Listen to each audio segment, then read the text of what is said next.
Hi there, Gordon Miller again from G3. Let's talk about a couple things. I have had my own company for 23 years now, and in that time I have had a total of 53 cars now over the last about 27 years, including the period just prior to that.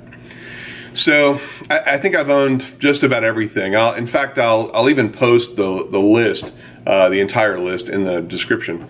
You know, it's been interesting. I used to travel as much as 50,000 miles a year, and I could tell you what I liked and I hated about each car. The longest I kept a car is about 7 years, 8 years. And that was my 72 Datsun 240Z. I drove it all through college and grad school, and I let somebody borrow it, and they wrecked it, and it was totaled. So unfortunately, you know, that was it for that car. And it was a great car. It was coming up on the 20th anniversary of the 240Z. It had been fully restored and race prepared by a group of people from Bob Sharp, and it was an amazing car. So the shortest car I ever owned was I owned a 2003 Mitsubishi Evolution for 28 days, and that was because the car had no cruise control on the first generation versions, and the car didn't want to run under 100 miles an hour without cruise control, so you get yourself into trouble that way. And I traveled a lot, and you had to have cruise control. You know, I couldn't put a brick on the accelerator pedal or something like that. I mean, it just wasn't going to work. So it was a good car, and in fact, if I had to rank them, it ranks right up there, because all of my favorite cars are all-wheel drive and forced induction. Probably my top favorite car, all-wheel drive, is going to be my Nissan GTR.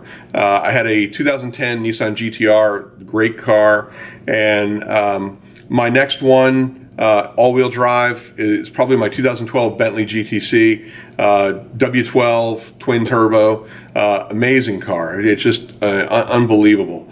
And I like the GTR better because it's a pure performance car, unbelievable on the track. Obviously for luxury and things like that, the Bentley was beyond what anything else I've ever owned is.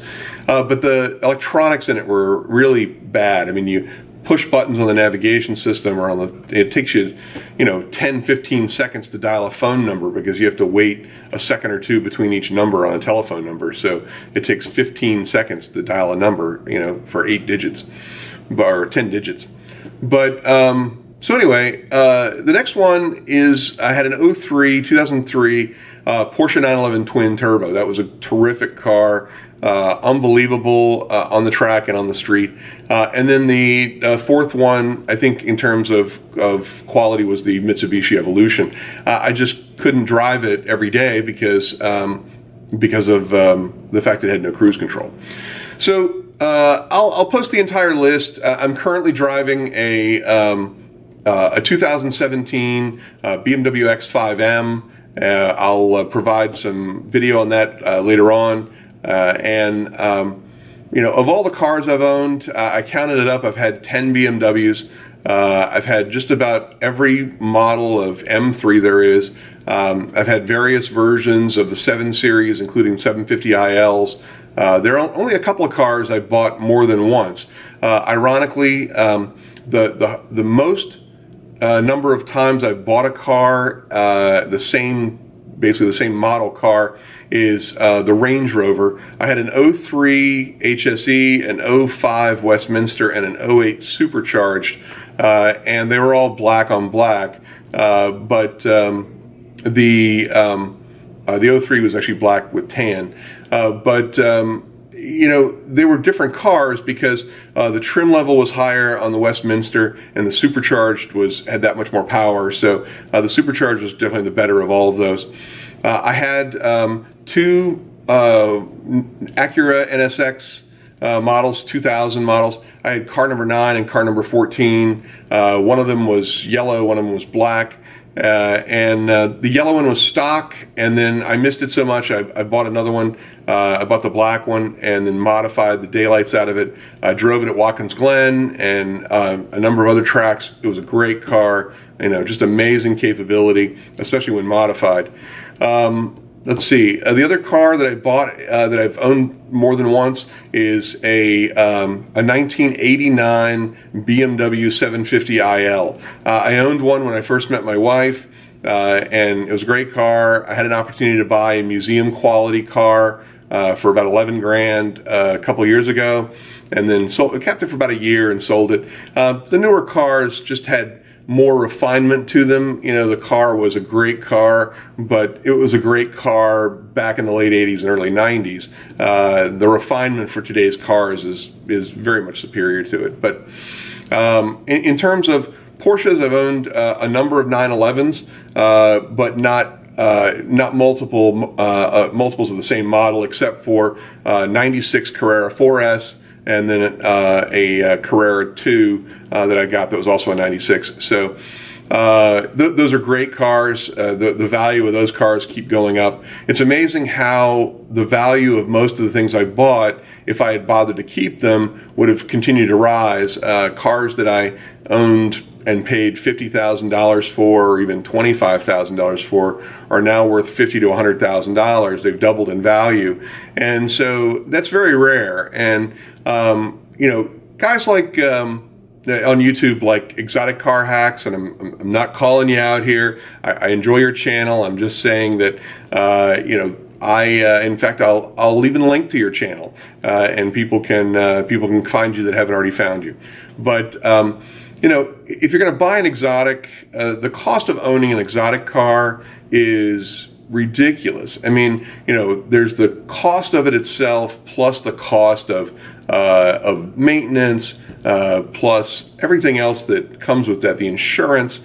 And you know, right now, I think if I had it to do over again, I don't regret buying any of the cars, but I would have bought something, you know, paid cash for it, traded out over every 5 years, and been done with it. At the very least, if you're going to buy a car, make sure you pay your own licenses and document fees and everything else.